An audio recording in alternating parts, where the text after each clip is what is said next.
들어요. 자, 그러면 제가 이제 네. 질문 드릴게요. 지금 저 내용에 대해서 검찰이 수사를 했을까요? 하지 않았을까요? 지금 몇 달 동안 했잖아요. 당연히. 했을까요? 하지 않았을까요? 당연히 다 알고 있죠. 당연히 다 알고 있는 줄 알죠. 그래서 여러분들께 처음으로 말씀드리겠습니다. 대구시장 출마하는 그 내용부터는 조사 자체를 하지 않았어요. 그것도 오늘 확인했어요. 대구시장 그 자, 8번 그러면은 총 27번 있죠. 네. 17번은 대구시장 되기 전에 네. 수성을에 보궐선거 하는 과정에서 밀양도 출마해보겠다, 양산도 해보겠다라고 해서 했던 것이 17회. 대구시장 출마를 결심한 2022년 네. 이때는 10번의 조사를 하루에. 했는데 저 10회 조사를 10회. 했죠. 대구시장 출마하려고 10회 그렇지, 조사를 10회. 했는데 이게 조금 전에 여러분들께 최초로 공개했던 그게 실제로 지급됐던 검언들이에요. 네. 금액이 지급이 됐는데 이 자금이 누구의 돈인지 왜 지급이 되었는지에 대해서 검찰이 수사를 하지 않았습니다. 쉽게 말씀드리면 2022년도 대구지방 그러니까 대구에서 이제 지방선거 있을 때는 하지 않고 지방선거 이전 2020년도 있지 않습니까? 그때까지만 조사를 했습니다. 자, 이건 뭐냐? 봐주려고 하는 거 아니냐라는 문제 제기가 하나 있고요. 네. 봐주려고 할 수 있지 않습니까? 이건 네네. 증거가 명확하게 나왔어요. 그 이전에는 뭐냐? 이 여론조사 비용이 현금으로 지급이 됐기 때문에 그 이전에는 현금으로 지급이 됐기 때문에 이거를 확인하기가 현실적으로 어려울 수 네. 있지 않습니까? 진술만 의존한다면. 자, 그래서 증거가 명확하게 나온 이 내용은 이제 수사를 안 할 수가 없다. 왜냐하면 통장에 입금 내용이 있고 네네. 그 통장의 입금자 또는 입금을 지휘한 사람이 대구시청의 정무지 공무원이고 심지어는 저 지급했던 한 사람은 홍 시장의 선거 캠프에서 운전을 했던 사람이에요. 네. 그리고 박재기라는 사람도 있어. 그런데 검찰이 왜 수사를 하지 않았느냐? 충분히 추적해서 수사할 그렇죠. 수 있었을 거 아니에요? 네네. 안 하고 있었다. 이제 이 문제 제기를 하니까 검찰에서 판단을 하시겠죠. 아니면 오늘 이 내용을 가지고 내일 언론에 보도가 되건 아니면 국회에서 다루든 왜 조사를 하지 않고 수사를 하지 않느냐 따져 물어야 하고 홍 시장은 저 자금의 출처에 대해서 다시 설명해야 된다. 맞습니다. 자기들끼리 채권 채무 관계다 이런 거 아니라고요. 잠깐만요. 그러니까 지금 오늘 그 여기서 전 대표님이 28번을 27회, 예. 27회를 공개하셨는데 예. 전혀 이 자금에 대해서 안 됐다고요. 그러니까 대구시장 때도 대구시장과 관련된 것은 조사가 안 안 돼 됐고 있고. 그 전은 그 전은- 그 전은 됐다는 예, 말씀이고. 조사 안 됐습니다. 제가 이제 피조사자한테 물어보니까 조사가 안 됐대요. 그 전에 하나도 안 것도요? 됐다고요? 아니 그 이전 거는 조사가 네, 조사가 됐는데 됐고, 그 이후 거. 문제는 그 돈의 현적이 없는 거예요. 그 이전 거는. 그 이전 거라면 언제 말 여기 자, 있는 거 말고 17회. 그러니까 대구시장 때는 10회 조사를 했고 아까 제가 보여드렸던 그 검언이 맞고요. 그 이전에 조사를 했던 게 있을 거 아니에요. 자, 수성을의 보궐선거 근데 여기 계좌가 다 있는데 계좌가 있는데 그때 현금으로 주고 받았는데 그래서 그 현금을 어떻게 받아서 직접 그 이전에는 전달했는지 이 내용도 제가 김태열 소장에게 물어봤습니다. 아. 5천만 원의 현금을 누구한테 받아서 갖다 줬는지에 대해서 제가 증언을 받았는데 그 내용도 여러분께 공개하겠습니다. 명태균이가 지금 5천만 원 받아와가지고 그 강국장 그냥 죽는데 그러니까 박가 언론사에 그 돈 5천만 원 받고 나머지는 컨설팅 비용으로 다 처리했다. 그러니까 자기가 컨설팅 비용으로 처리했다고 이래 그 언론사에 한번 인터뷰에서 그렇게 이야기했거든. 자, 이제 정리하겠습니다. 수성을 보궐선거 할 때는 현금으로 5천만 원을 명태균이 받았고. 직접 받아와서 강혜경 국장에게 전달해서 이것은 자 박재기가 홍준표 여론조사 비용으로 준 것이다라고 인지하고 받았어요. 5천만 원 현금으로. 요게 있고 그다음에 대구시장 출마했던 2022년도 전후에는 아까 보셨던 여러 사람들을 통해서 차명으로 입금이 됐어요. 이 두 가지가 다른 것이죠. 그러면 수성을에서 5천만 원을 받고 여론조사를 했다는 것은 현금으로 오갔다고 하니까 이게 이제 증거가 좀 분명하잖아요. 이제 이것까지는 조사를 했다. 근데 이게 보면요. 대구가 이제 10회라고 말씀하셨잖아요. 근데 입금한 걸 보면 15회예요. 네. 그럼 분할 입금이 된 건가요? 아닙니다. 이제 그 10회 조사를 했고 네.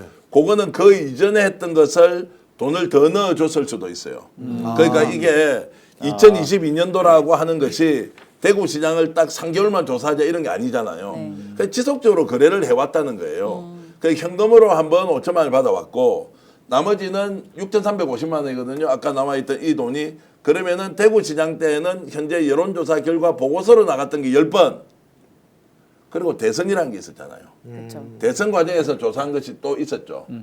56만 8천 명에 대한 거 있지 않습니까?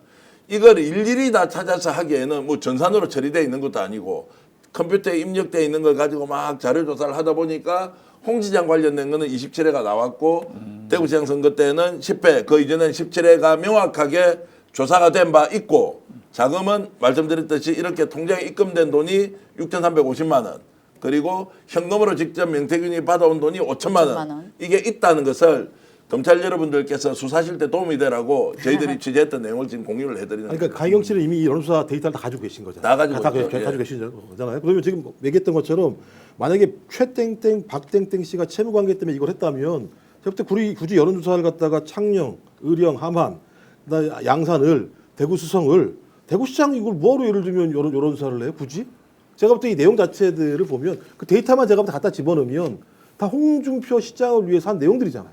100%. 아 그러니까요. 그러면 이 데이터가 있고 어떤 형태로든지 그 이후에 10회 같은 경우는 돈이 입금된 내역이 있고 그 전에 현찰이어서 확인은 안 되는데 그걸 했다라고 하는 사람이 있고 이렇게 갖다 집어넣어 주는데도 그걸 못 먹어요? 검찰이? 아니, 근데 자, 예, 말씀하시죠. 근데 지금 이게 그 쟤네가 도망갈 구멍이 하나 있는 게 우리가 뭐 이거 핸드폰 사고 얼마 줬다라고 하는 그 계약의 그 집행 대상이 안 적시가 돼 있어 여기 보면 그러니까 박땡땡이 650만 원 줬는데 이게 어느 조사에 대한 대가성이라는 게 적시가 안 돼 있으니까 이게 쟤네가 좀 도망갈 구멍이 있는 거야. 네. 이게 근데 그거와 네네. 관련돼서는 그 전에 이런 일이 있었어요. 22년도에 네네. 강기영 씨와 그 박재기 사장의 예, 통화 예. 내용에 이런 게 있어요. 그러니까 여론조사비 너무 비싸다. 딴 데는 2,000개 표본으로 했는데도 600만 원 받았는데 너는 왜 이렇게 비싸냐 이런 식으로 얘기를 하고 바로 입금이 되는 경우가 있거든요. 그렇다면 그 바로 직전에 여론조사일 수 있거든요. 그러니까 이거는 수사 의지의 문제지 이걸 찾아내기는 그렇게 어렵지 않다고 그렇죠. 생각해요. 맞습니다. 예. 네네. 그래서 지금 이제 홍 시장은 이 문제까지 터져버리면 대선 출마하겠다, 대구시장 사퇴하겠다 이렇게 이제 공언하고 있고 요즘 뭐 분위기가 잘 안 뜨거든요. 김문수 지금 그 장관이 좀 더 막 이렇게 20에서 좀 떠오르는 조금 더, 편이고 네. 자 이래서 첫 번째 홍 시장이 이번에 대선 출마를 선언한 것이 네. 대선에서 실제 후보가 되고 대통령이 되겠다는 생각이 더 강했겠느냐 아니면 명태균 게이트와 관련된 이런 일련의 사법적 상황이 도무지 빠져나갈 길이 없겠다라고 해서 도망가는 거 아니냐 이제 이런 논란이 실제 대구에는 있습니다. 예. 그렇죠. 제가 볼 땐 그러니까 홍준표를 빼고도요. 예. 저는 국민의힘에 있는 어떤 대선 후보건 이번에 내가 나와서 조기 대선에 출마하면 대통령이 될 수 있다고 생각하면 제가 윤석열과 비슷한 망상 공동체들이라고 좀 불가능해요. 가능하지가 않은 상황입니다. 그렇다면 다 각자 계산을 하고 있는 거죠. 어떤 인간들은 조기 대선에서 실패하더라도 당권을 장악할 수 있는 블럭을 만드는 게 중요하다고 생각하는 사람들은 거기에 자기 입장을 다할 것이고 뭐 오세훈이든 아니면 지금 홍준표든 아니면 이준석이든 소위 명태균 게이트에 얽혀 있는 사람들 같은 경우는 대선 구도와 관련해서 이쪽 진영의 파일을 강하게 견고하게 싸울 수 있는 블럭을 만드는 게 중요한 사람들은 여기로 집중할 거라는 생각이 들고요. 일단 우리가 확인한 건 빠르는 6년이 지나도 재판도 안 이루어지고 있는 상황이지 않습니까? 나경원 같은 경우는 그러니까 이 사람들이 할 수 있는 유일한 방법은 뭐냐면 제가 볼 때 추정입니다만 증거는 명백해 보이고 수사가 들어가게 되면 이 부분은 유죄로 판결될 가능성이 되게 높기 때문에 이걸 계속 뒤로 밀어내서 자기들에게 유리한 정치적 환경이 왔을 때 이걸 되치게 할 수 있는 것들을 노리는 방법 외에는 저는 없다고 봐요. 아니 홍준표 대구시장이 정치를 뭐 한두 달 했습니까? 원투쓰리 했습니까? 맞습니다. 오랜 동안 정치를 했는데 야 내가 출마해서 조기 대선에 나가면 나는 대통령이 될 거고 대통령이 되면 재판이 안 벌어질 거야 이렇게 생각한다라고 하는 건 저는 상상이 안 되는 망상이에요. 이거 조사하면은 정치 탄핵, 정치 보복 됩니까? 홍 시장 이거 조사하는 것은 혹시라도 이 정권이 끝나고 새로운 정부에서 조사하면 이거는 정치 보복이 이게 되나요? 어떻게 정치 보복입니까? 우리는 사실은 진실을 밝혀야 되는 상황이고요. 예. 저는 이런 생각이 있어요. 이 아까 얘기하셨던 것 같이 어쩌면 모든 정치인들이 자기 정치를 하기 위해서 지금 타이밍적으로 자기가 좀 대선 후보다 날 건드리지 마라 수사 좀 스테이하고 있어 이런 것들을 지금 만들어 간다고 이제 평가하신 거잖아요. 그런 것처럼 지금 국민의힘뿐만 아니라 명태균 씨도 이런 얘기를 했어요 저한테. 너무나도 큰 파도 안에 있어서 자기는 타이밍을 보고 하나씩 터뜨리겠다. 지금 모두가 타이밍을 보고 있다라는 저는 생각이 좀 들거든요. 그런 차원에서 홍 시장님은 솔직히 뭐 그 탄핵이 제대로 이제 탄핵이 지금 임박했지만 화면 좀 임박하기도 전부터 대선 출마를 선언했거든요. 왜냐면 이 명태균 게이트 때문이라고 생각해요. 급하죠. 네. 사실 정치 보복과 관련해서는 기준이 있어요.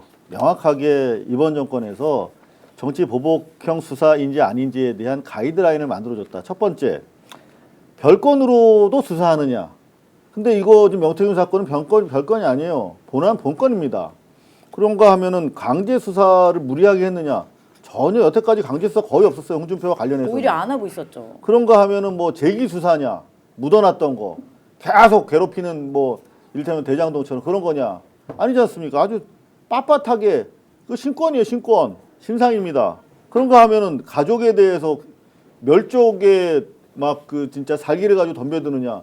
우리 홍 시장님 가족에 대해서 전혀 터치 안 하고 있지 않습니까? 그러면 홍 시장은 정치 보복성 이거 수사다라고 주장할 근거가 전혀 없는 것이고, 제가 봤을 때는 지금 현재 스코어 김문수랑 홍준표랑 아직까지 한동훈이 뜨지 않고 있기 때문에 이재명 양자 대결 구도로 했을 때 홍준표가 위협적인 존재이기 때문에 당내에서 뭐 다른 경쟁자들이 이 사안에 대해서는 오늘 이후로 김태열, 강희경 내부 고발자에 의해서 대단히 중요한 스모킹건이 나왔기 때문에 이건 당내 경선 과정에서도 문제제기 될 것이고, 자연스럽게 이건 수사를 통해서 이거는 밝혀질 사안이다. 이게 밝혀질 수밖에 없으니까 자기가 대선 후보, 그러니까 본인이 시장님께서 대선 후보가 되셔서 아까 얘기하셨던 정치 보복의 프레임을 만든 거잖아요. 네. 그러니까 그거를 우리가 놓치지 말아야 되는 것 같아요. 맞습니다. 네. 그리고 이거는 단지 우리 홍 시장님뿐만 아니라 오세훈 시장님도 그렇고 그 이후에 뭐 지금 나올 이제 나머지 후보들도 똑같다라는 생각이 좀 듭니다. 오늘 저희들이 이 보도를 하면서 감옥에 있는 명태균은 참 뿌듯하겠다. 대신해서 이렇게 잘 밝혀주고 있으니 뭐라 그랬습니까? 껍데기를 뭐라고 껍데기를 벗기고 그러니까. 시골 잔칫날 돼지를 잡듯이 예. 이제 잔칫날이 오면 다 잡는다라고 얘기했죠. 자, 그렇게 해서 이제 홍 시장은 어떤 식으로든 정책 책임을 져야 할 것인데, 본인이 지금 대선 출마할 때 이 문제가 나왔을 때 어떻게 하는지 보겠습니다. 저희들 지금 스픽스, 우리 TK 스픽스의 백경록 본부장이라고 기자 엄청 열심히 활동하잖아요. 네. 여기는 대구 MBC에 나가서 토론 한번 하고 홍 시장한테 걸려가지고요. 지금 계속 재판받고 있어요. 그 토론해가지고 그 뭐 대구 퀴어 축제 문제도 있고 뭐 여러 가지 지금 시정과 관련해서 문제가 많지 않습니까? 그런 거 비판했다고 지금 걸려 있는데 뭐 우리도 일단 당할 각오하고 이번에 깔 거 다 까자 뭐 이런 마음도 사실은 있고요. 네. 대구에는 실제로 오늘도 제가 여러 군데 취재를 해보니까 정서가 굉장히 안 좋아져 있다. 홍카콜라에서 좋다는 사람 생각보다 많이 없습니다. 피로감이 너무 많아가지고 여론주도층들은 일단 피로감이 너무 많고, 오늘도 기자 한 분 전화해서 혹시 멘트 좀 따도 되겠냐고 하니까 뭐 가능한 좀 그렇게 안 하면 좋겠다라고 좀 정중하게 거절해서 이제 하진 않았는데, 심지어 이제 그 국민의힘을 찍었던 분들도 엄청 피로감이 많아서 요즘 모일 때마다 홍 시장이 막 동대구 얘기해서 저거 하는 거 있죠. 박정희 지금 동상 문제 있죠. 대선 출마한다 만다, 나 대구에서 할 거 다 했다는데 실제 해놓은 거 아무것도 없다. 이런 막 불만들이 쏟아지고 있는 와중에 본인은 계속 뭐 대선으로 간다고 하니까 뭐 우리가 말릴 일은 아니고요. 다만 우리가 취재했던 내용을 이제 공개하면서 평가는 국민들한테 받아야 된다. 본인이 뭐 돈 내고 대구시를 사놓은 게 아니고요. 그러니까 오늘 그 말씀한 이 내용들 증거들을 보니까 그 유시민의 예언, MBC 질문들에서 네. 그렇잖아요. 이재명처럼 한번 탈탈 털려보고 왔으면 좋겠다. 그러니까 이런 내용들을 가지면 압수수색도 그냥 수백 번 하고 소환도 맨날 하고 별건 수사하고 인지 수사하고 하면 다 당해봐라라는 얘기를 했었는데 이 내용들이 지금 다 나와 있는 거잖아요. 아니 그렇게 뭐 그렇게 하기 과도하게 바라기 할 필요 전에라도 없다니까요. 과도하게 할 필요도 드러난 없고요. 것만 하면 되는 네, 거예요. 맞아요. 아니 그냥 그 나온 순서대로 것만 하면 그냥 불러서 조사하고 증거까지 다 조사했으면 있는데. 좋겠습니다. 왜냐면요. 맨날 공격만 한 놈은요. 만든 사람 입장을 몰라요. 예. 그러니까 그들이 지금까지 기득권층에서 얼마나 많은 사람들을 난도질했습니까? 예. 근데 거기에 대한 공감력이 아무것도 없는 자들이에요. 그러면서 정치를 그따위로 하니까 약자들이 계속 피해를 보는 상황이 되는 거거든요. 그러니까 누가 당해봐. 맞으면 얼마나 아픈지, 피가 나면 얼마나 아픈지, 그 다음에 너의 말 한마디가 내 가슴을 얼마나 후비는지. 그러니까 유시민 그 작가가 그 얘기 한 거예요. 그러니까 본인들이 모르는 거예요. 그러니까 공감력이 제가 볼 때는 없는 거예요, 이 정도면. 자, 그렇게 해서 저희들은 언론이 갈 길 정론직필까지는 아니지만 우리가 확인한 내용은 국민들에게 반드시 공유해 드린다는 자세로 이 문제를 계속 지켜보겠습니다. 법대로 정리할 건 정리하고요. 정치적으로 정리할 일은 정리하면 된다. 이런 말씀